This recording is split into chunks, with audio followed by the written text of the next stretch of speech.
Hallelujah. Meron pa kayo papakita ang picture?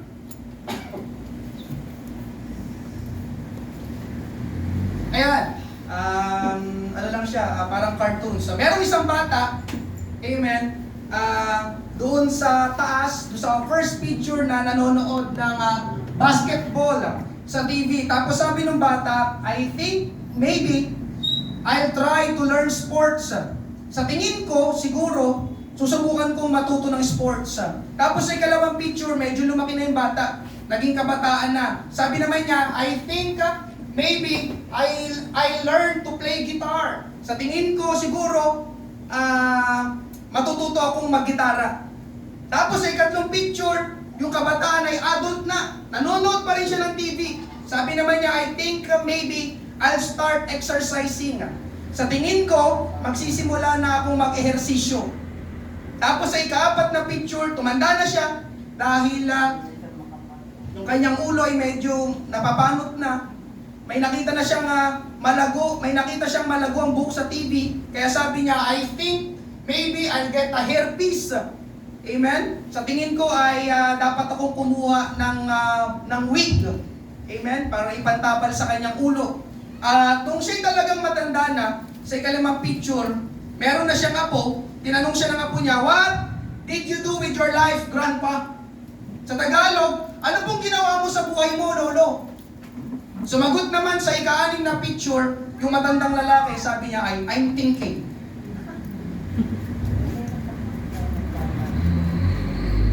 Ako ay nag-isip, o ako ay nag-iisip lang. Amen? Nangaral po ako nung nakaraang linggo patungkol sa isip, isipan na tama, na gamitin ang isip natin, pag-isipan ng mabuti, ng maigi ang mga bagay-bagay. Amen? Kailangan ay meron tayong tamang setting ng ating pag-iisip. Amen po ba? Amen. Subalit, ang hindi po mabuti ay mag-isip lang tayo ng mag-isip na wala naman tayong ginagawang hakbang doon sa iniisip natin. Katulad ng lalaki dito sa illustration ko sa inyo. Amen? 2 linggo po akong nangaral tungkol sa kamatayan. Dahil nga, November 1, pumasok November 1. Amen? Hallelujah. Nangaral po ako tungkol sa kamatayan dahil totoo ang kamatayan. Amen. Paano mo nasabi, Pastor, na totoo ang kamatayan? Dahil ito lang nakaraang Huwebes, si dating Senador Juan Ponce Enrile ay namatay na sa edad na 101. Tama ba? Nabalitaan niyo ba yan? Amen.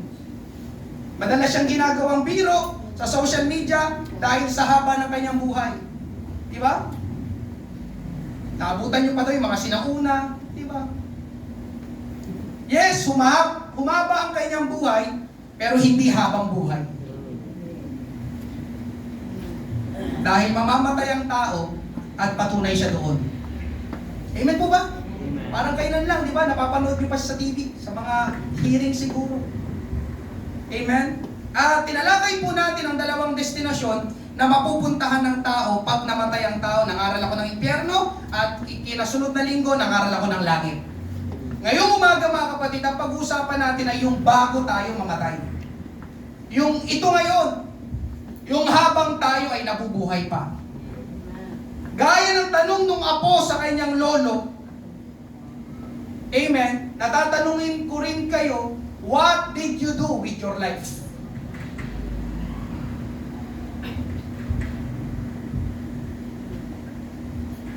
Anong ginawa mo sa buhay mo?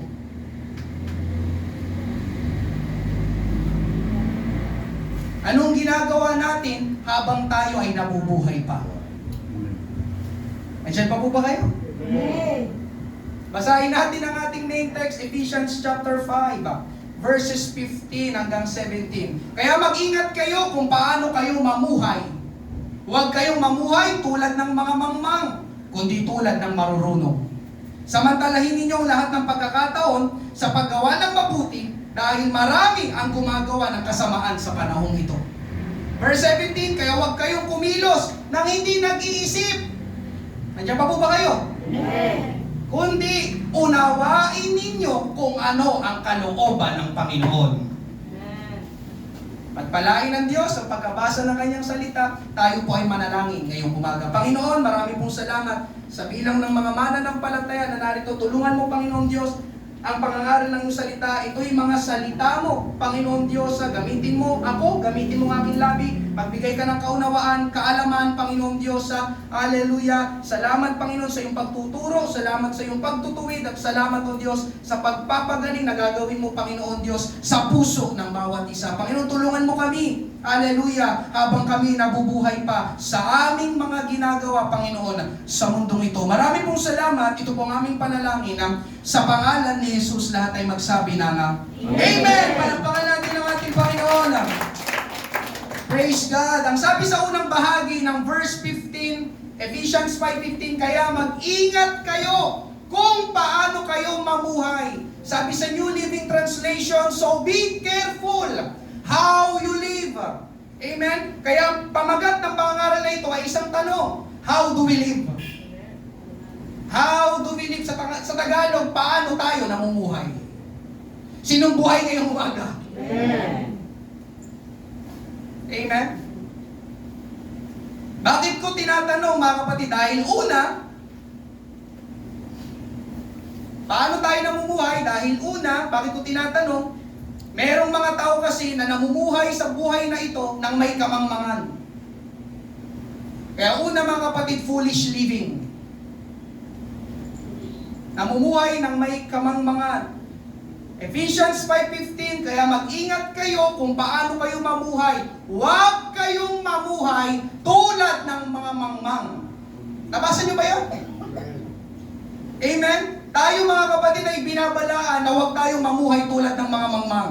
Ibig sabihin, merong mga taong namumuhay ng may kamangmangan. Dahil kung wala, hindi na isusulat ang talatang ito. Tama ba? Bakit ka pa pinag-iingat kung wala namang taong namumuhay ng mangmang? Amen po ba? Pero dito, sinulat, itong Ephesians chapter 5, pinag-iingat tayo dahil daw baka matulad tayo sa kanila. Amen po ba? Amen. So, ang tanong, ngayong umaga mga kapatid, sino-sino sila na mga namumuhay ng may kamangmangan? Una, amen, people who live in sin. Yung mga taong namumuhay sa kasalanan, sila yung mga taong namumuhay ng may kamangmangan. Amen? Kung naalala nyo po yung pangangaral last Sunday, may mga tao na magpapakapagod sa trabaho, pero pagdating ng sahod, uubusin lang sa paglalasing. Uubusin lang sa sigarilyo. Uubusin lang sa droga. Amen? Tignan nyo mga kapatid, ang kamangmangan ng tao kapag siya'y nasa kasalanan. Gumagastos siya para magkasakit siya. Amen. O, hindi ba kamangmangan yun? Sabihin nyo sa akin kung hindi. Gumagastos siya para sa sakit niya.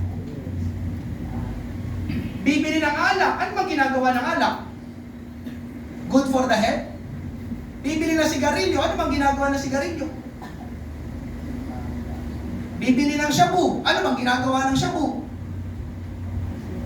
Meron kaming kakilala, itong nakaraang buwan lang, dinala sa ospital, naoperahan sa appendicitis. Salamat sa Panginoon, nakalabas na siya ng ospital.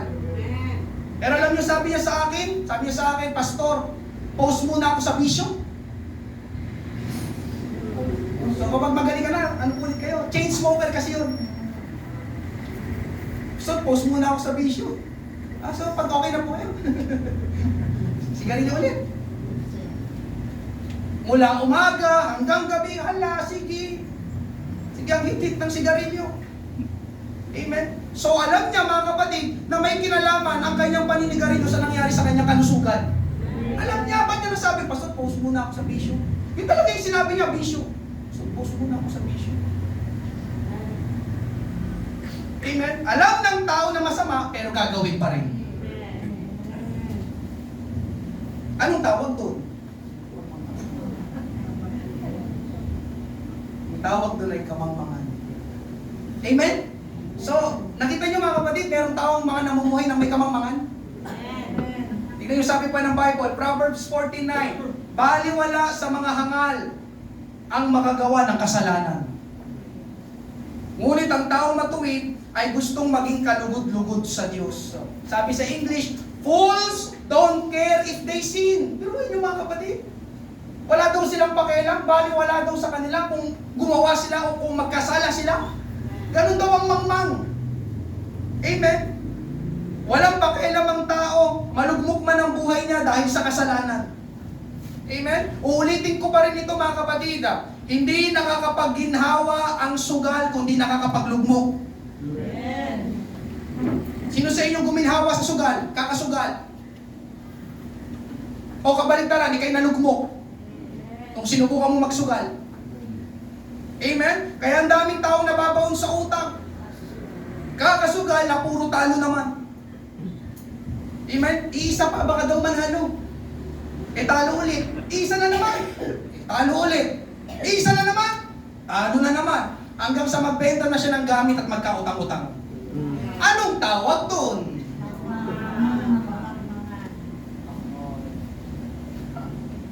Walang pakialamang tao mga kapatid kahit maaga siyang mamatay dahil sa kasalanan. Sino sa inyo may kakilala na maagang namatay dahil sa kasalanan? Tama ba mga nanay? Yung inyong mga mister? Maagang namatay dahil?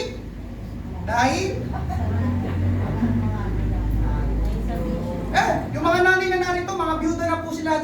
Yung kanilang mga mister, namatay lang ng 50 anyos, pero ilang taon na sila ngayon? 60, 70. Bakit anong ginagawa ng kanilang mga mister?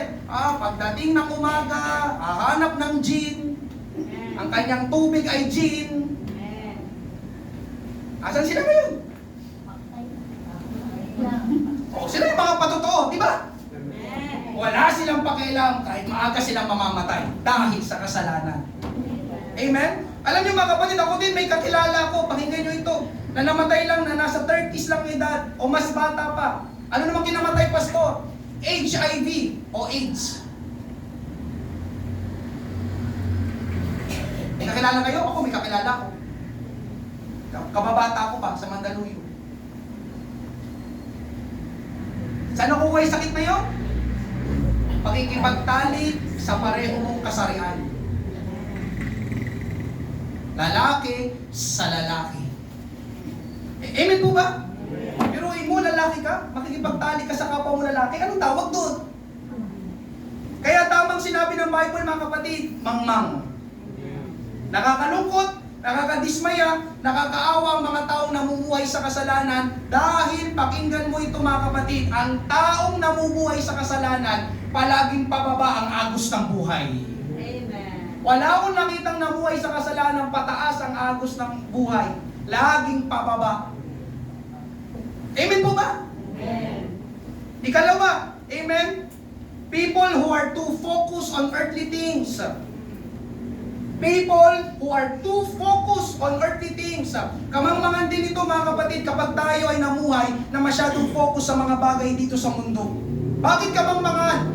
Dahil tayo ay pansamantala lang dito sa mundo. Sabi ko nga kanina, mamamatay tayo. At kapag namatay tayo mga kapatid, iiwan natin ang mundong ito. Ganon din ang mga bagay sa mundong ito.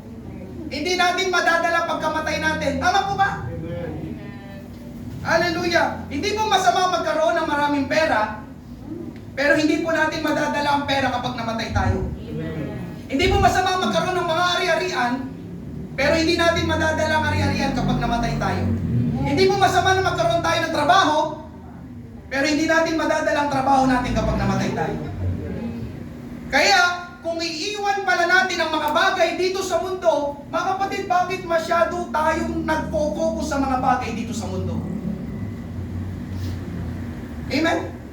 May talinghaga po sa Bible, Luke chapter 12, verses 16 to 19. At ikinuwento niya ng Panginoong Hesus ang talinghaga na ito. May isang mayamang may bukirin na umani ng sagana. Sinabi niya sa kanyang sarili, ano kaya ang gagawin ko? Wala na akong mapaglagyan ng ani ko. At sinabi niya, alam ko na, gigibayin ko ang mga bodega ko at magpapagawa ko ng mas malaki. At doon ko ilalagay ang ani at mga ari-arian ko. At dahil marami na akong naipon, para sa maraming taon, magpapahinga na lang ako, kakain, iinom, at magpapakaligaya. Ayon sa binasa natin mga kapatid, sumagana ang taong ito. Ang dami niyang ani at mga ari-arian. At namang problema siya kung paano papalalawakin ang kanyang ari-arian. At kung paano mas maging lalo pang mayaman. At nakaisip naman siya ng paraan kung paano. At pagkatapos niyang magpangayaman, ang sabi ay, magpapahinga na lang ako, kakain, iinom, at magpapakaligaya.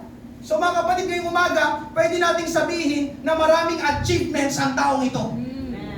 Maraming award, maraming plaque, maraming recognitions, maraming trophy.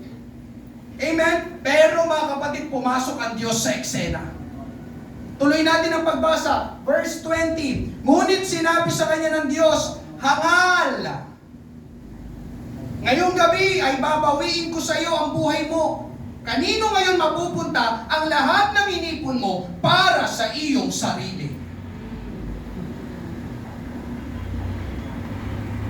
Mga kapatid, pakinggan mo ito, wala tayong mababasa na gumawa ng kasamaan o kasalanan yung lalaki. May nabasa ba kayo? Wala tayong nabasa na siya ay ng babae. Wala tayong nabasa na siya ay gumamit ng droga. Wala tayong nabasa na siya ay sinungaling. Wala tayong nabasa na siya ay sumasamba sa Diyos-Diyosan. Wala tayong nabasa na siya ay nagnanakaw. Ang katunayan pa nga, yung kanyang ari-arian, yung kanyang mga ani, yung kanyang yaman ay pinagtrabahuan at pinagpagalan niya.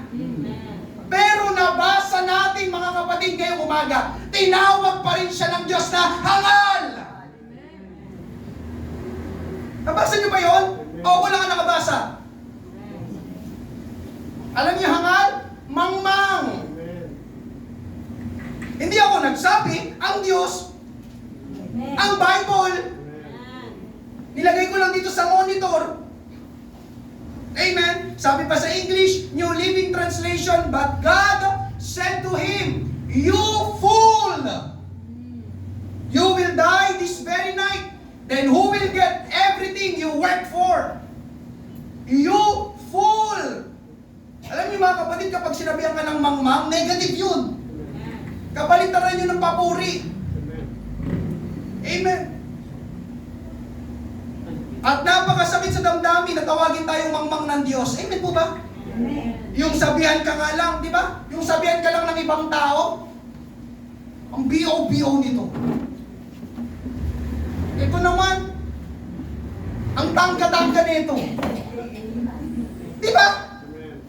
Yung sabihan ka lang ng gano'n, mga kapatid, di ba? Nakakababa ng moral yun. Nakakababa ng dignidad yun. Tama ba? Yung B.O. nito. Kayo anak ka ba? Pero mga kapatid, dito, ang nagsabi ang Diyos mismo. Hangal. Mangmang. You fool. Amen? Bakit siya sinabihan ng Diyos na mangmang? Una, mga kapatid, dahil masyado siyang nakafocus sa mga bagay dito sa mundo na wala namang kinalaman sa walang hanggan. Ikalawa, ito. Ikalawa, dahil namumuhay siya na hindi kasali ang Diyos sa buhay niya. Hindi kasali ang Diyos sa plano niya. Hindi kasali ang Diyos sa mga ginagawa niya. Hindi niya sinabi, mga kapatid, na kapag natapos ko na itong gagawin ko, kakain ako, iinom, magpapakaligaya, at pagkatapos, maglilingkod ako sa Panginoon. May ganun ba kayo nabasa? Wala. Mga kapatid, yun ang pagkakamali niya. Na pwede ring maging pagkakamali ng bawat isa sa atin, na ginagawa na rin pagkakamali ng maraming tao ngayon. Sila ay nabubuhay na wala ang Diyos sa buhay nila. Amen? Kaya ngayong umaga mga kapatid, kamusta ka? Hindi kayo lahat sa akin, kamusta ka? Anong pinagkakaabalahan mo dito sa lupa? Kaya itong ini-impress ng Panginoon na pangangaral ngayong umaga. Pagkatas ng kamatayan, pinag-usapan ng kamatayan, yung buhay naman dito. Pangalawang tanong, saan mo ginugugol ang marami mong oras? Oo, nagsisimba tayo at mabuti yan, pero isang araw lang sa isang linggo. Kamusta yung 6 na araw? Nasaan ka nung 6 na araw? Anong ginagawa mo mula Lunes hanggang Sabado? Diyan pa po ba kayo? Amen? Mga kapatid, pakinggan mo ito. Pwedeng hindi ka nagkakasala dun sa 6 na araw na yun, yes? Pastor, di naman ako gumagawa ng kasalanan. Praise God, tama yan. mabuti yan. Pero mga kapatid, amen, nabasa natin, yung mayamang lalaki dito, walang nailista, walang naitala na gumawa rin siya ng kasalanan. Pero, sinabihan pa rin siya ng Diyos na mangmang. Amen po ba? Kaya mga kapatid, pwedeng ganito, yes, pwedeng hindi ka gumagawa ng kasalanan, ginagawa mo yung mga pangkaraniwan na ginagawa mo lang, pero kung masyado kang nakafocus sa mga bagay dito sa mundo, at wala kang masyadong oras para sa mga bagay ng ating Panginoon, mga kapatid, pwedeng ang tawag din sa'yo ng Panginoon ay mangmang. Ulitin ko, hindi ako nagsabi. Nandiyan pa po ba kayo? Amen? Parang ganitong sinasabi ng Diyos, mga kapatid, sa taong ito, akala mo ata, habang buhay ka na dito sa lupa, na hindi ka na mamamatay. Ngayong gabi, babawiin sa iyo ang buhay mo. Kanino ngayon mapupunta ang lahat ng inipon mo para sa iyong sarili? Amen? Mga kapatid, salamat sa Panginoon kung meron tayong achievements o maraming achievements dito sa lupa. Ako'y nakikigalak para sa iyo. Praise God. Amen? Hallelujah. Pagpalain ka pa ng Panginoon. Pero ang tanong ngayong umaga, mga kapatid, meron ka rin bang achievements na aabot sa kabilang buhay? Tumahimik ata. Aabot sa walang hanggan. Kasi mga kapatid, yung mga achievements natin dito sa lupa, ito talagang totoo. Hanggang dito lang yung sa lupa. Meron akong certificate ng pagka-cum laude. Pero ngayon, ano na ata? Alikabok na ata. Hindi ko na na-check eh. Hanggang dito lang kasi yung sa lupa. Nung nangaral ako sa municipal hall, may sinapit sa akin na parang recognition. Pero pati yun, hanggang dito lang din yung sa lupa. Kaya mga kapatid, mas focus ako sa inyo. Nangangaral ako sa inyo. Bakit? Dahil kayo ang achievements ko pagdating sa langit. Amen. Iniwala ko, hindi ako tatanungin ng Panginoon, cum laude ka? Hindi, walang pakialam ang Panginoon sa pagka-cum laude ko. Amen po ba? Amen. Yun nga, aabot sa langit. Di ba? Kung magkikita-kita tayo dun sa langit, purihin ang Panginoon. Amen. Oh, si Brother Vela, sumisimba yun sa Paters House Pateros. Amen? Di ba? Ano yung achievements mo? Amen? Kaya mga kapatid, tao, kaluluwa ang achievements natin sa langit. Amen? Kaya mga kapatid, yung mga dinadala nyo dito sa church, nagpatuloy sila, achievements nyo sila sa Panginoon pagdating sa langit. Yun yun. Amen? Tapos ang sabi pa sa verse 21, ganyan ang mangyayari sa taong nagpapayaman ng sarili, ngunit mahirap sa paningin ng Diyos. So mga kapatid, ang nakita ko dito, tingin ko, maraming mayaman dito sa lupa, pero mahirap pala sila sa paningin ng Diyos. Amen? Nakalagay. Amen? Kasi masyado lang silang nakafocus sa mga bagay ng mundong ito. Ikatlo, mga kapatid, people who do nothing. Ito naman, kabaliktaran. Kanina, sobrang abala. Ito naman, walang pinagkakabalahan. Alam niyo mga kapatid, yung mga tao kung walang ginawa o walang ginagawa, mangmang din.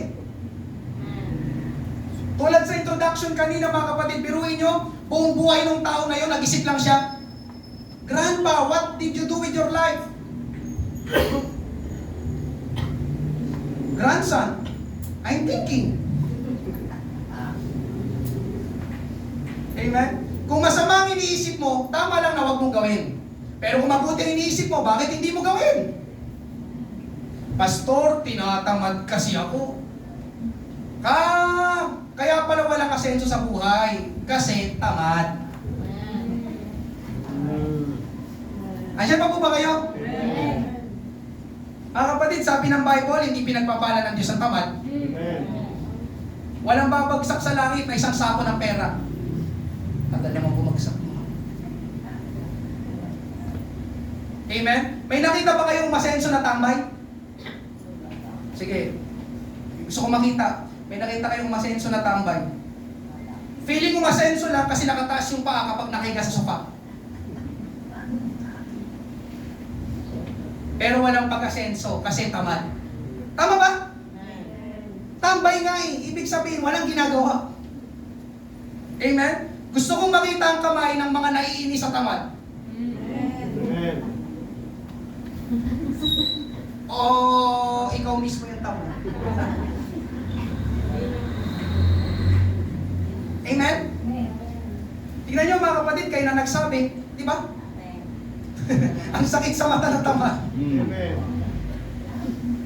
Bakit ka naiinis mga kapatid?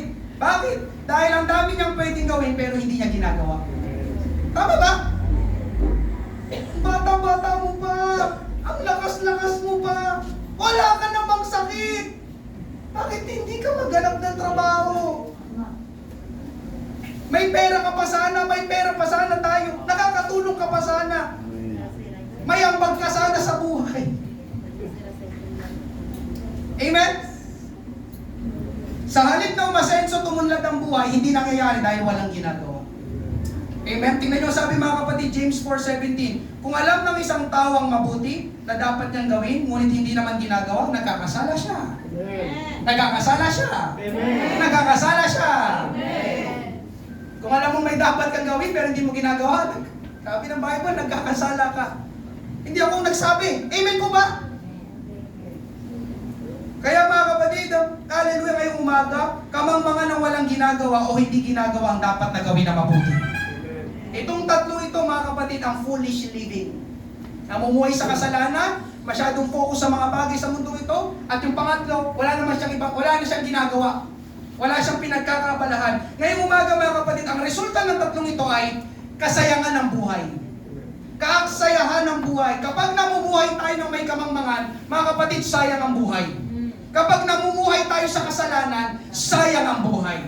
Kapag wala tayong ginagawa na dapat nating gawin, sayang ang buhay. Sayang ang lakas, sayang ang pera, sayang ang oras, sayang ang talento, sayang ang abilidad, sayang ang talino, sayang ang mga tao na binibigay sa atin ng Panginoon. Amen. Kaya mga kapatid, ngayong umaga, pinag-iingat tayo ng Bible. Sabi sa ating main text, basahin natin ulit, Ephesians 5:15.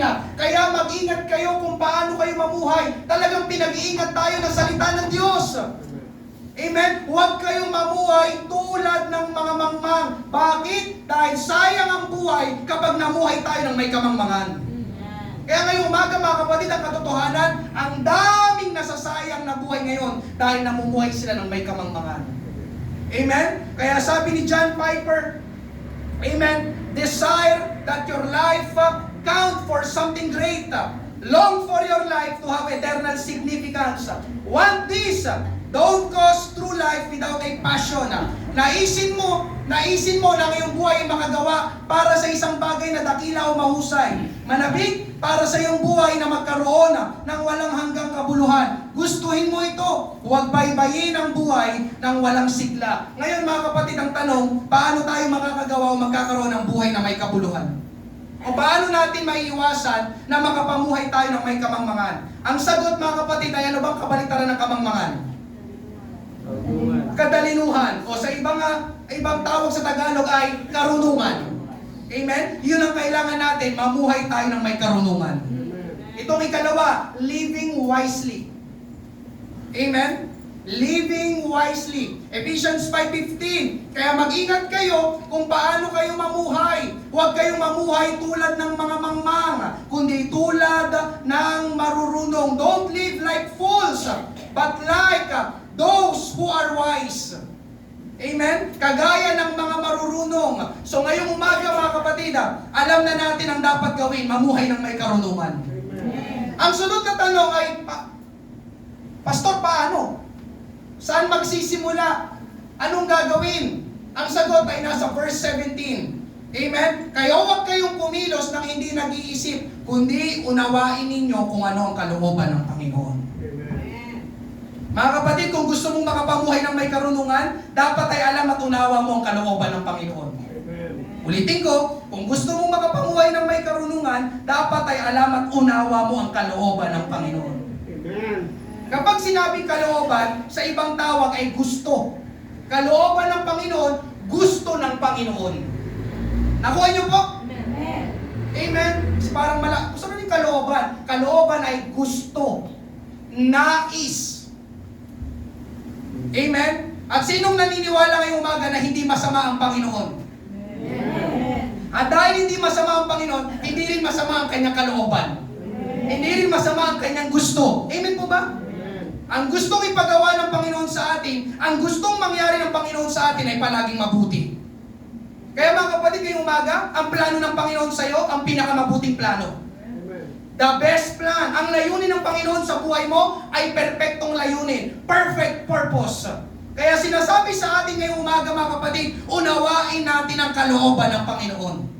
Sabi sa New Living Translation, Amen, Ephesians 5:17, don't act thoughtlessly, but understand what the Lord wants you to do. Understand what the Lord wants you to do. Ngayong umaga, kapatid ko sa Panginoon, merong gustong ipagawa ang Panginoon sa iyo. Yun ang ibig sabihin ng kalooban. Gusto ng Panginoon. The Lord wants you to do. Understand. Amen? Kaya ngayong umaga mga kapatid, ano man ang kalooban ng Panginoon na pinapagawa niya sa atin, hanapin mo. Alamin mo. Puntahan mo. At higit sa lahat, gawin mo. Amen? Bakit, Pastor? Dahil sa kalooban ng Panginoon, doon tayo totoong mapapabuti. Dahil sa kalooban ng Panginoon, doon tayo magiging marunong. Dahil sa kalooban ng Panginoon, doon magkakaroon ng kabuluhan ang buhay natin. Dahil sa kalooban ng Panginoon, tayo pagpapalain at magiging pagpapala sa iba. Dahil sa kalooban ng Panginoon, magiging maayos ang buhay natin. Dahil sa kalooban ng Panginoon, magiging masaya ang pag-aasawa ninyo. Amen? Dahil sa kalooban ng Panginoon, doon iigi ang iyong trabaho at negosyo. Amen? Ang ganda lang sinabi dito mga kapatid, God will never tell us to do anything that will harm us. Amen? That harms us. Whatever He says will always end up being what's best. Amen? Sa Tagalog, hindi kailanman sasabihin sa atin ng Diyos na gumawa ng anumang bagay na makakasama sa atin. Praise God. Anuman ang sasabihin niya ng Diyos ay palaging magiging pinakamabuti. Amen. Totoo ito mga kapatid. Amen? Kailanman hindi ka sasabihan ng Diyos na tumalong ka sa 5th floor sa mall. Hindi yun sasabihin ng Diyos. Hindi sasabihin ng Panginoon, magpatihulog ka sa bangin, magpasagasa ka sa bus. Walang ganun mga kapatid. Ang palaging sasabihin sa iyo ng Diyos ay para sa ikabubuti ng iyong buhay. Kaya, pakibalik ulit, Ephesians 5:17. Amen. Yung salitang understand. Understand what the Lord wants you to do. Hindi yung kung anong gusto mo, kundi kung ano yung gusto ng Diyos. Nandiyan pa po ba kayo? Amen. Kaya ang dalawang tanong ngayong umaga sa bawat isa, ang buhay mo ba ngayon, yan ba ang kalooban ng Panginoon para sa iyo? Gandang tanong yun. Ang buhay mo ba ngayon, yan ba ang kalooban ng Panginoon para sa iyo? Ikalawang tanong, ang iyo bang ginagawa ngayon, yan ba ang pinapagawa ng Panginoon sa iyo? Pasok yung dalawang tanong.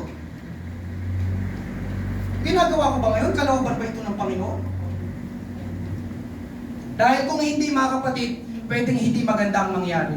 Tingnan nyo si Jonah sa Bible. Kilala nyo ba si Jonah? Amen. Jonah chapter 1 verses 1 to 3, nagsalita ang Panginoon kay Jonas na anak ni Amitay. Sinabi niya, pumunta ka sa malaking lungsod ng Nineveh at bigyan mo ng babala ang mga taga roon dahil umabot na sa aking kaalaman ang kanilang kasamaan. Verse 3, ngunit tumakas agad si Jonas sa Panginoon at nagpa siyang pumunta sa Tarsis. Ang inutos ng Panginoon, ang gusto ng Panginoon, ang kalooban ng Panginoon, pumunta si Jonah sa Nineveh. Pero itong si Jonah ay may sariling gusto. Nakuha niyo ba? Sa halip na pumunta siya sa lugar na pinapapuntahan sa kanya ng Panginoon, ay sa ibang lugar siya pumunta. Ha? Ito ko pupunta doon. Ito ko nga. Sa ibang direksyon pumunta si Jonas. Anong sunod na nangyari? Verse 4, nang nasa laot na sila, nagpadala ang Panginoon ng napakalakas na hangin at halos mawasak na ang barko. Amen? nagpadala ng napakalakas na hangin o malakas na bagyo sa dagat kung nasaan ang barko na sinasakyan ni Jonah. Bakit yung ginawa ng Panginoon? Dahil hindi yun ang kalooban ng Panginoon. Jonah hindi dyan. Sabi ko sa Ninive, hindi sa Tarsis. Nakuha niyo yung point? Jonah, sabi ko Ninive. Hindi Tarsis. Kaya mga kapatid, pakinggan mo ito. Listen. Listen. Amen. Kapag hindi mo pinili, listen, kapag hindi mo pinili at hindi mo ginawa ang kalooban ng Panginoon, katulad ni Jonah, papagyuhin ka. Amen.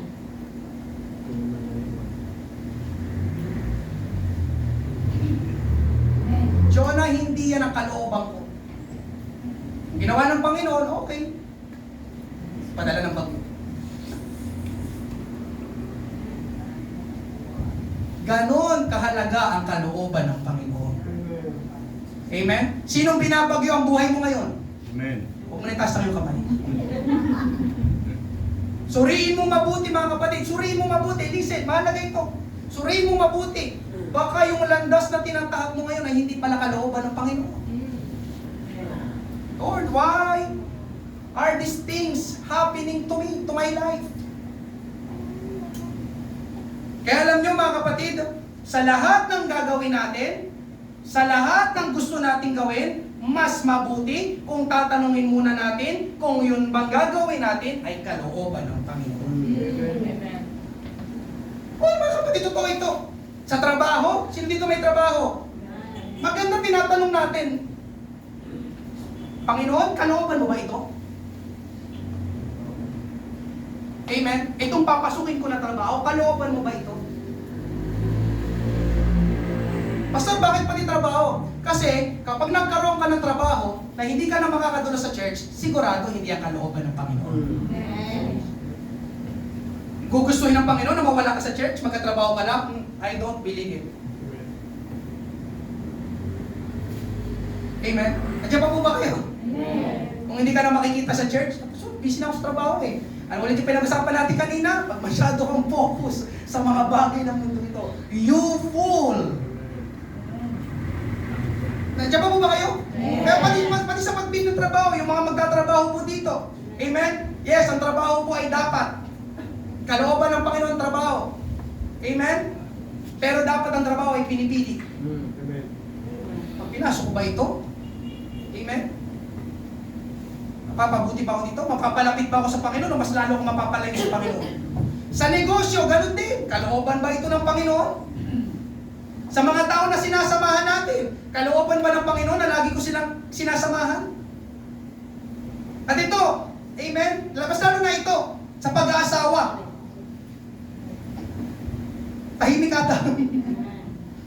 Sabi ko sa pag-aasawa, hindi yung kapag may muscle lang. Pastor, he's the one. Ha? Ha? Baka yung muscle niya ipansuntok sa'yo. Diyan pa po ba kayo? Amen? Panginoon, kalooban ba ng Panginoon? Kalooban mo ba na siya mapangasawa ko? Mga kapatid, bakit kailangan kalooban pa ng Panginoon? Dahil nga ang kalooban ng Panginoon makakabuti sa'yo. Hindi lang sa'yo, kundi pati sa ibang tao. At kabaligtaran, pwedeng hindi maging maganda ang kahinatnan kung yun ay hindi kalooban ng Panginoon. Ito ay pinatunayan mismo ng ating Panginoong Hesus nung siya'y nananalangin sa hardin ng Gethsemane. Ang sabi niya sa panalangin niya, Luke chapter 22 verse 42, Ama, kung maaari ay ilayo niyo sana sa akin ang mga paghihirap na darating. Ngunit, hindi ang kalooban kong masunod, kundi ang kalooban ninyo. Not my will, but your will be done. Amen? May ibang gusto sana ang Panginoon. Bakit? Dahil alam niya ang hirap at dusa na kakaharapin niya, ipapako siya sa krus. Amen? Pero ang pinili pa rin ng Panginoong Hesus ay ang kalooban ng kanyang Diyos Ama sa langit.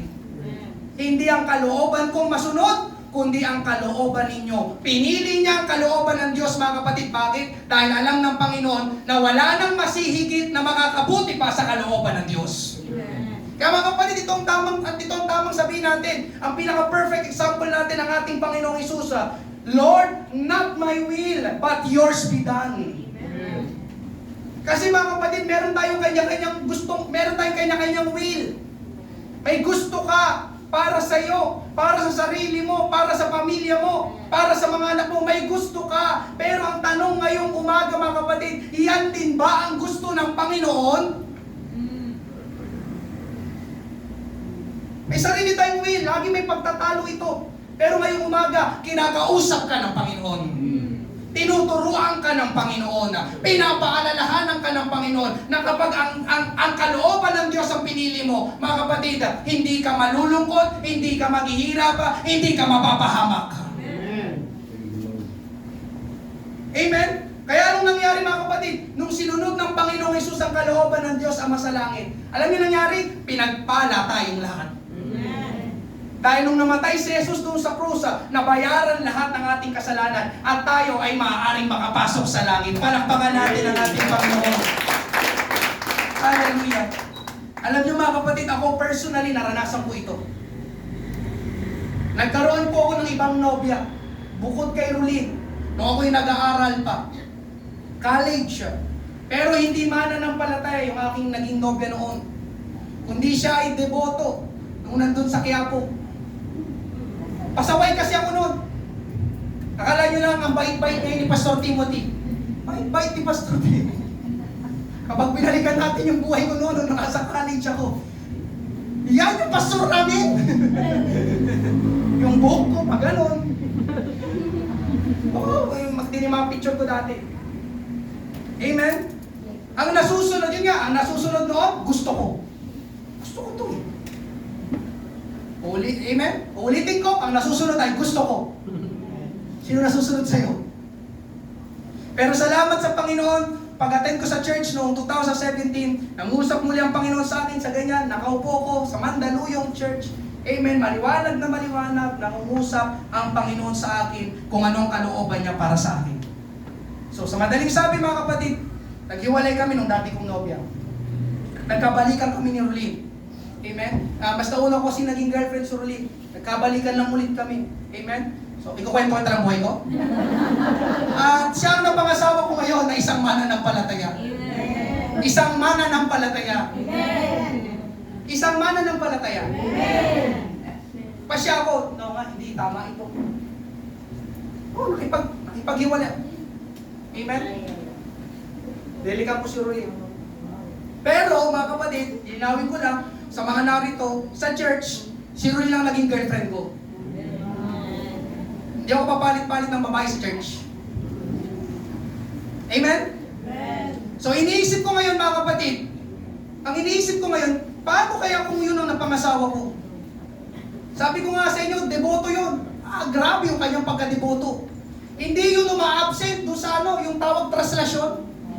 Hindi yun uma-absent, sumasali siya doon. Yung yung malawakang posisyon, yung umaga hanggang gabi. Amen? Alam niyo mga kapatid, at yun ay isa sa mga lagi namin pinagtatalunan nung kami ay magnobya at magnobya pa. Kasi mga kapatid, kahit pa paano, amen, nataniman na ako ng katotohanan ng salita ng Diyos. Hindi na yun mawawala. Hindi na yun mawawala. Amen. Lagi yun nandito na. Yun nga may labanan lang talaga. Mas pinipili ko lang kung anong gusto ko. Pero alam ko ang tama at kung ano ang gusto ng Panginoon. Kung anong tama sa paningin ng Panginoon. Naniniwala pa rin ako sa Bible. Kaya sinasabihan ko siya noon palagi pag darating na yun, sasali ka pa dyan. Kababae mong tao. Makikipagsiksikan ka doon. Para lang mapunasan yung estatwa. Tignan nyo mga kapatid, no? Kapag wala ka talaga sa Panginoon, may kamangmangan. Andiyan pa po ba kayo? Ano meron? Amen. Pinagpapawisan ba yun? Paano pupunasan? Talaga itong mga tao. Amen po ba? Amen. Sabi naman sa akin, panata namin ito eh. Ako naman, panata. Masasaktan ka na, nahipuan ka na, panata pa rin.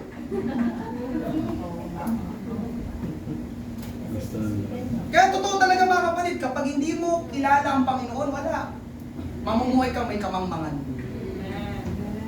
Kaya salamat sa Panginoon, nakapag-asawa ko ngayon na pareho kaming mananampalataya, pareho may relasyon sa ating Panginoon.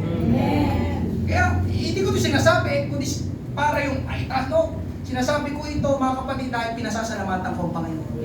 Kasi ngayon, nakikita ko, mga kapatid, 7 years na kaming kasal. Hindi ko sinasabing perfect ang aming marriage, pero maayos ang pamilya namin. Hindi namin yung pinagtatalunan yung, sisimba ka na naman. Eh syempre, asawa kita eh, sisimba ka. Syempre, ako pastor dito, alam nga naman. Maayos ang pamilya namin, mga kapatid. At magkakasama kami naglilingkod sa Panginoon. Hindi ganun kadali ang buhay. Tama ba? Pero pakinggan mo ito, mga kapatid, hindi madali ang buhay. Pero kapag nasa Panginoon ka, masaya pala ang mabuhay.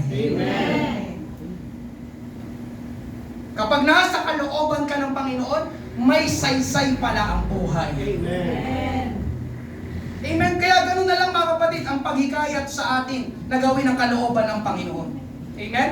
Ngayon, marahil may nagtatanong, Pastor, paano ba namin malalaman ang kalooban ng Panginoon? Panalangin. Yun, may everyday morning prayer tayo. Pangalawa, pagbabasa ng Bible. Lahat ng nakasulat dito, kapag binuksan mo ito, lahat ito, kalooban ng Panginoon. So, malaman ang kalooban ng Panginoon, basahin mo. Inaalikabok na sa bahay mo. Kaya hindi mo malaman, Pastor, ang kalooban ng Panginoon, binuksan mo ba yung aklat ng Bible? Kasi nandun lahat ng kalooban ng Panginoon. Yan, katulad ngayong umaga. Umattend palagi sa church na pinapangaral ng Bible ang salita ng Diyos. Amen po ba? Alam na, ngayong umaga, yun na, pinaparating na sa inyo ang kalooban ng Panginoon. Sa pangaral. Naalala ko noon, first job ko sana, i-interviewin ako sa Bank of Commerce para maging bank teller. First job ko sana yun. Ngayon, may isang disciple na nagsabi sa akin, ako, team, may pasok ng Sabado, ang alam ko, ang teller sa bangko. Eh kasi disciple na ako noon sa Mandaluyong Church. At kailangan, pag Sabado, nandoon ang mga disciple. Maraming ginagawa kapag Saturday and Sunday. Kaya ang nangyari, mga kapatid, hindi ko tinanggap yung trabaho. First job ko sana yun. Gusto ko rin sana magtrabaho sa bangko. Pero mga kapatid, tinanggihan ko yung trabaho dahil mas gusto ko mag-ministry. At yun nga, salamat may nagsabi sa akin. Kaya minsan, mga kapatid, minsan para maunawaan mo, malaman ang kalooban ng Panginoon, minsan magpapadala ang Diyos ng tao. Alam ko, Panginoon yun. Gumamit lang siya ng tao. Sabi niya sa akin nung narinig agad, mag-ano ko, may interview na ako. Bank teller. Sabi na ko, baka alam ko may pasok na Sabado. At salamat sa Panginoon, may nagsabi sa akin, hallelujah. At ngayon nga umaga, mga kapatid, salamat sa Panginoon dahil binigay niya ako ng trabaho na walang pasok ng Sabado at Linggo. Amen. Ayun eh, di ba? Praise God. Talagang napakabuti ng Panginoon, pagkalooban ng Panginoon. Amen? Hallelujah. Mga kapatid, bakit ko sinasabi ang lahat ng ito? Ngayong umaga, dahil ang pinakamalinaw na kalooban ng Panginoon o gusto ng Panginoon, alam niyo kung ano? Listen, ngayong umaga. Ang pinakamalinaw na kalooban ng Panginoon o gusto ng Panginoon ay ihandog at ipagamit natin ang ating buhay para ipaglingkod sa Kanya. Amen? Ngayong umaga, mga kapatid, yun ang napakalinaw na kalooban ng Panginoon. Hindi mo na kailangan pag-isipan ng maigi o ng mabuti. Amen? Isa pang paraan, mga kapatid, para maunawaan mo kalooban ng Panginoon. Huwag kang makiayon sa takbo ng sanlibutan. Amen. Romans 12:2, ano po sabi? Huwag kayong makiayon sa takbo ng mundong ito. Sa halip, hayaan ninyong baguhin ng Diyos ang inyong pag-iisip upang maunawaan ninyo ang kanyang kalooban. Sa gayon, magagawa ninyo kung anong mabuti, kalugod-lugod, at ganap na kalooban ng Diyos. Bakit tayo pinapaiwas sa takbo ng sanlibutan? Sapagkat, mga kapatid, ang gusto ng sanlibutan ay iba sa gusto ng Diyos. Palaging magkakontra, magkataliwas, magkasalungat yung dalawa. Kaya kapag ikaw ay punong-puno ng mga bagay ng sanlibutan, mga kapatid, hindi mo malalaman at hindi mo maunawaan ang kalooban ng Panginoon. Amen. Dahil nga salungat sila sa isa't isa. Kapag masyado kang babad sa isa, amen, makakaligtaan o mamimiss mo tong isa. Pero kapag mas babad ka naman dito sa isa, makakaligtaan o makakalimutan mo naman ang isa. Kaya mga kapatid, taliwas sila sa isa't isa. Hallelujah! Kapag punong-puno tayo ng mga bagay sa mundong ito, hindi natin maunawaan ang kalooban ng Panginoon. Pero mga kapatid, kapag ginawa niyo yun, anong sabi sa bandang dulo? Magagawa ninyo. Magagawa ninyo.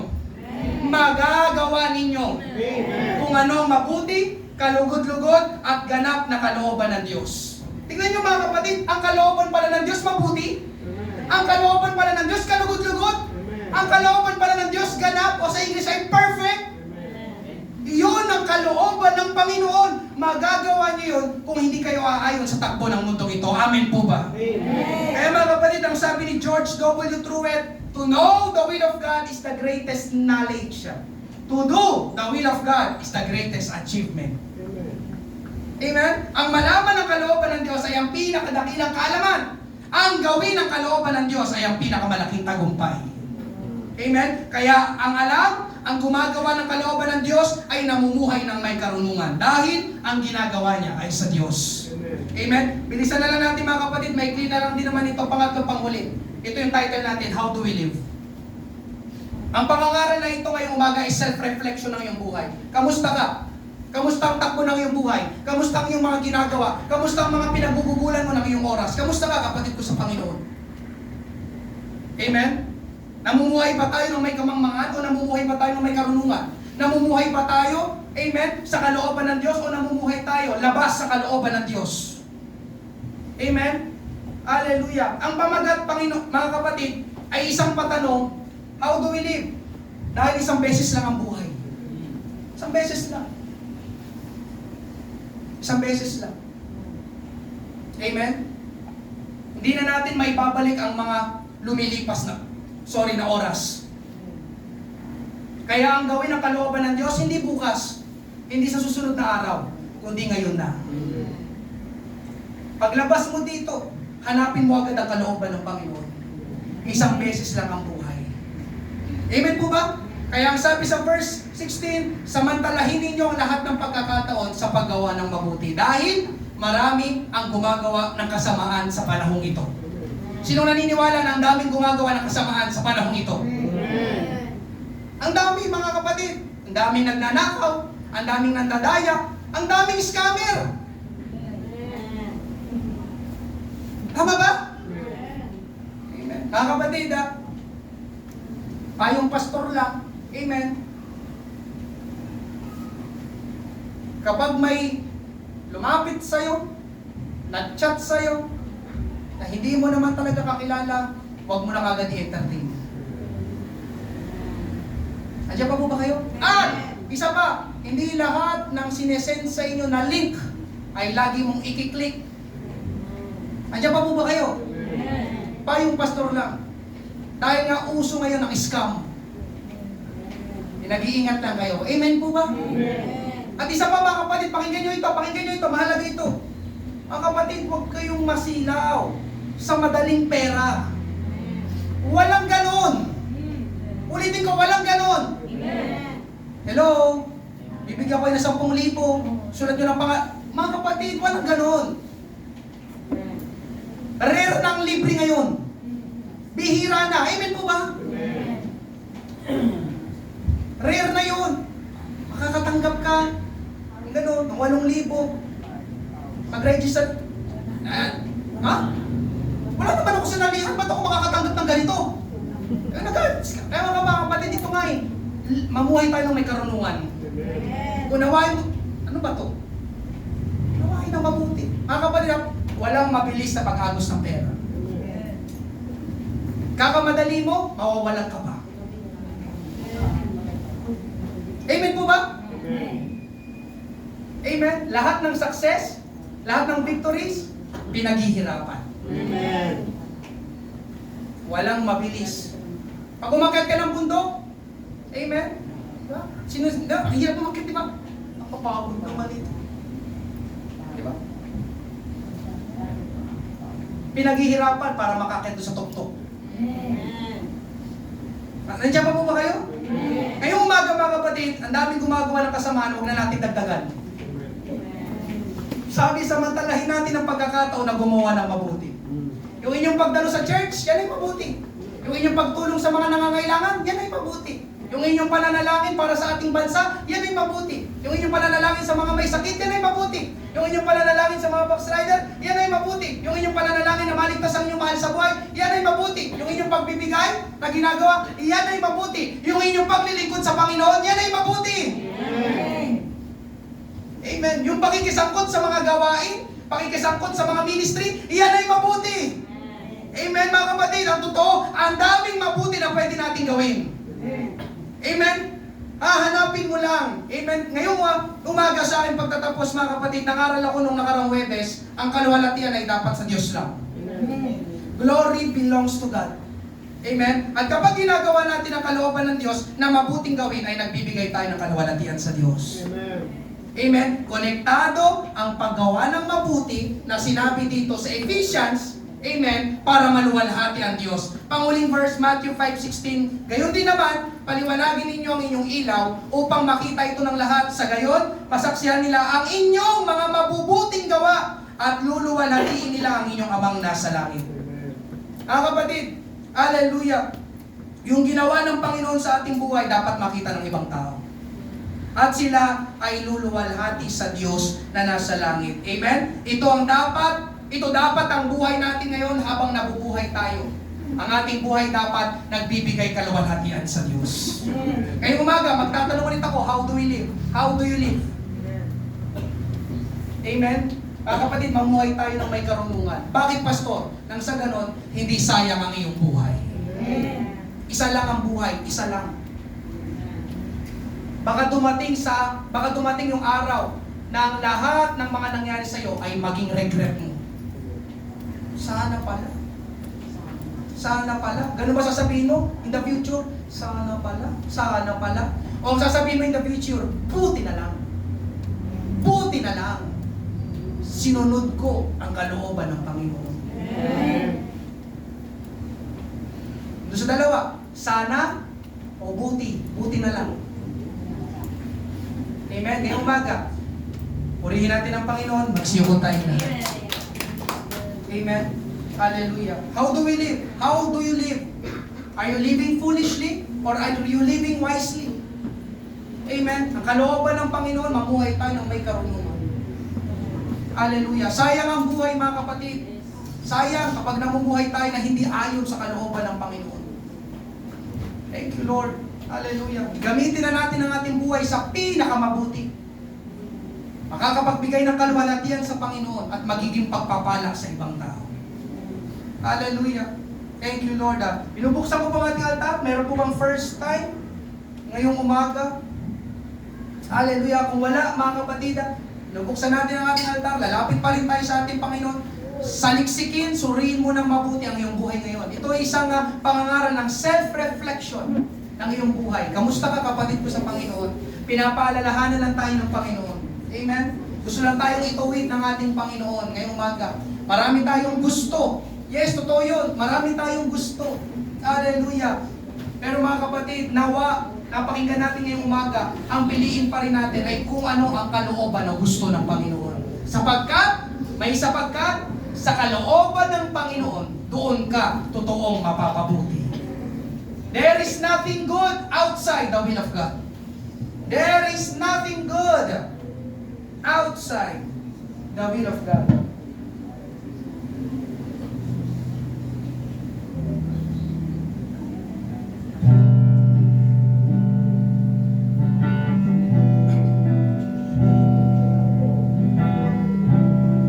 Yes, Lord, speak.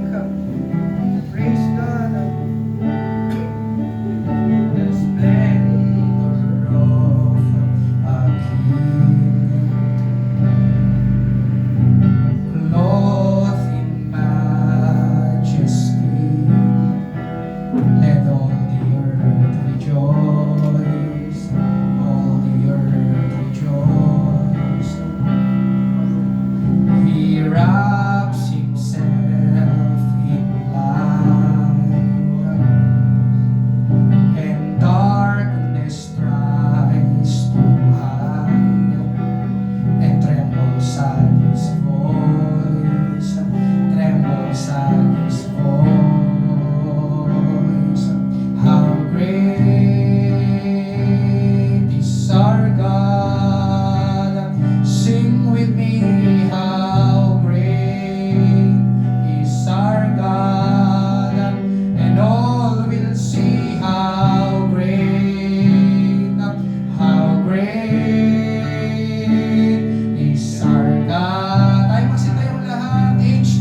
ikaw ang aming sinasamba. We give you glory and we give you praise. Hallelujah. Thank you, Jesus. Hallelujah. We give you glory. Hallelujah. Ngayong umaga, mga kapatid ko sa ating Panginoon, alamin, unawain, at gawin natin ang kalooban ng Panginoon. Kung tatlong yun, alamin, unawain, gawin. Hallelujah. Thank you, Lord. Hallelujah. Mabuti ang Panginoon. Amen po ba? Amen. At gusto niya mapabuti ang buhay mo. Amen. Kaya ang tanong ng Panginoon, how do you live? Praise God. Ngayong umaga, iniwala ko, lalabas tayo. Amen. Alam natin ang gagawin natin sa ating buhay. Hallelujah. Thank you, Lord. Meron bang may sakit ngayong umaga? Pag-pray natin, kagalingan para sa kanila. Thank you, Jesus. Hallelujah. Meron pa po? Meron pa po? May sakit. Hallelujah. Thank you, Jesus. Thank you, Lord. May hinihita sa iyong katawan. Praise God. Meron pa po ba? Meron pa po ba? Thank you, Lord. Maraming pagagalingin ng Panginoon. Hallelujah. Amen. Sige, tayo po ay mananalangin. Hallelujah. Ipatong mo yung kamay. Hallelujah. Doon sa bandang bahagi na yung katawan na masakit. Kung sa likod, kung sa braso, kapag marami, sa ulo. Sa ulo. Amen? At pagtapos nun, amen, pangalawang gagawin natin, mananalangin tayo at mananampalataya sa ating Panginoon. At pangatlo, palalayasin natin yung sakit na yan sa iyong katawan. Rebuke. Amen? At ikaapat, pupurihin natin ang Panginoon. Anong ibig sabihin nun? Dahil pinagaling ka na ng Panginoon. Hallelujah. Handa na kayo? Let's pray, mga kapatid sa ating Panginoon. Church, let's pray. Unad niyo yung kamay. Patungo dito sa mga nasa harapan. Amen. At tanggapin nila ang kagalingan mula sa ating Panginoon. Amang banal, buhay na Diyos na makapangyarihan sa lahat, sa pangalan ng iyong buktong na anak na si Jesus, kami po'y sama-samang lumalapit ngayong umaga na nagpapakumbabang puso, Panginoon. Una, inihingi po namin ang tawad, Panginoon. Hallelujah. Anumang mga pagkakamali, kasalanan, kasamaan, kalikuan na aming nasabi, aming naisip at aming nagawa, patawarin mo po kami, Panginoong Isus. At sa umagang ito, Panginoon, lumalapit kami sa iyo nang may pananampalataya na ikaw pa rin ang buhay na Diyos na gumagawa ng mga dakilang bagay katulad ng pagpapagaling, instant miracle healing. Sa umagang ito, Panginoon, aming inaangkin, aming tinatanggap, Panginoon, anuman ang sakit na ito, karamdaman na nagpapahirap sa aming katawan, hindi mo ito kalooban, Panginoon. At sa umagang ito, wala siyang karapatan sa aming katawan sapagkat kami ay tinubos mo na ng iyong banal na dugo. Sa oras na ito, aming sinasaway, Panginoon, na lumayas, Panginoon. Hallelujah, ang sakit, karamdaman na ito sa aming pangangatawan, inuutusan namin with authority and dominion, Panginoon, through your precious blood that was shed on the cross. Salamat, Panginoong Isus, sa iyo lamang ang pinakamataas na papuri at pagsamba, Panginoon. Salamat sa kumpleto at ganap na kagalingan. Ito po ang aming panalangin sa pangalan ni Jesus. Amen. Purihin natin ang Panginoon, Lord. Maraming salamat. Hallelujah. We give you glory. We give you praise. Salamat sa kumpletong kagalingan. Praise God. Ngayon, i-check nyo. Amen. Hallelujah. Check nyo. Yes. Papagaling ang Panginoon instantly. Kamusta? Gemma, ano masakit siya kanina? Every day? Pray tayo. Hallelujah, Panginoon. Ilalapit po namin sa iyo ang aming kapatid na ito, Panginoon Diyos. Si Gemma, nung last ko, Panginoon, anuman o Diyos, na spiritual assault sa kanya, ng kaaway, Panginoon, Lord, alalahanin mo, tinanggap ka niya, Panginoon Jesus, at siya ngayon ay anak mo, Panginoon Diyos. Katulad, Panginoon, ang aming tinalakay kagabi, meron kaming proteksyon mula sa iyo, Panginoon. Lord, balutan mo siya ng iyong banal na dugo, Panginoon Jesus. Sinasaway namin, Panginoon, anumang pandaraya, kasinungalingan, pag-atake ng kaaway sa kanya, ibinabalik namin sa impyerno sa pangalan ni Jesus. Lord, magimala ka, Panginoon Diyos, sa buhay ng aming kapatid na ito, makilala ka niya, Panginoong Jesus, ng lubusan at higit pa sa kanyang buhay. Maraming salamat sa pagpapalaya, Panginoong Diyos, Lord. Hallelujah. Maalala niya, Panginoong Diyos, Lord, ang pangangaral lang yung salita patungkol sa isipan. Marami pong salamat. Ito pong aming panalangin sa pangalan ni Jesus. Amen. Amen. Praise God. Jem, mahal ka ng Panginoon. Amen. Amen. Sinungaling ang kaaway. Sinungaling ang diablo. Amen. Katulad ng narinig mo nung nakaraang linggo. Amen. Hallelujah. May control tayo sa ating isip. Ikaw ang makakakontrol ng isip. Hindi kailanman, hindi kaya ng sino man na kulungin ang isip natin. Tayo ang may control ng ating isip. Amen? At ngayon, pakinggan mo, Jem. Amen. Hallelujah. Mabuti, kalugod-lugod at ganap ang kalooban ng Panginoon. Yun ang piliin at gawin mo. Ulitin ko, mahal ka ng Panginoon. Hallelujah. Lagi mo siyang isali sa iyong mga gagawin. Praise God. Hallelujah. God bless. Thank you, Lord. Kamusta? Sa mga kamusta? May Emmy? Wala na. Praise God. Kanina masakit po. Pero ngayon, naiunat niyo na po. Naiunat niyo na po. Praise God! Palakpakan natin ang Panginoon. Kamusta sa sexy? Masakit din po. Masakit din po. Naunat niyo na po ngayon. Amen. Unti-unti. Hallelujah. Lord, salamat po sa kompletong kagalingan sa pangalan ni Jesus. Amen. Praise God. Thank you, Lord. Okay na po. Amen. Sister Janet. Padre Eric, kamusta? Tinrangkaso. Amen. Hallelujah. Mabuti ang Panginoon na among pag-alaga sa pangatawan. Amen. Hallelujah. Thank you, Lord. Pero magaling ka na, Padre Eric. Amen. Praise God. Ay umaga, sino pinagpala ng ating Panginoon? Amen. Hallelujah. Thank you, Lord. Masakit po kayo? Saan ba yan? Praise God. Closing prayer tayo na si Brother Joseph. Tapos tayo sa manalangin. Praise God, hallelujah, Panginoon. Maraming salamat po ngayong umaga. Kami inyong muling kinatagpo, Panginoon. Maraming salamat sa iyong pagpapagaling, Panginoon, Lord God. Maraming salamat, Panginoon, sa iyong banal na salita, Panginoon. Maraming ka pang ililigtas, Panginoon, Lord God. Tunay nga, Panginoon, Lord God, na dapat kami laging nasa iyong presensya, Panginoon, Lord God. Maging sa aming pag-uwi, Panginoon, Lord God. Hallelujah. Kaya ikaw ang aming isang Panginoon, o ano man ang aming ginagawa, Panginoon, Lord God. Hindi lang kami sa linggo, Panginoon, nagpupuri sa iyo, Panginoon, Lord God. Pagos araw-araw dapat kaming mamuhay, Panginoon, sa iyong presensya, Panginoon, Lord God. Sa aming paglabas, Panginoon, ingatan mo kami, Panginoon, Lord God. Maging sa aming pagbalik, Panginoon, sa susunod na linggo, Panginoon, Lord God. Ito po ang aming manalangin sa tanging pangalan ng Jesus. Amen. Amen. Praise God. Ingat po ang bawat isa at pagpalain po kayo ng ating Panginoon.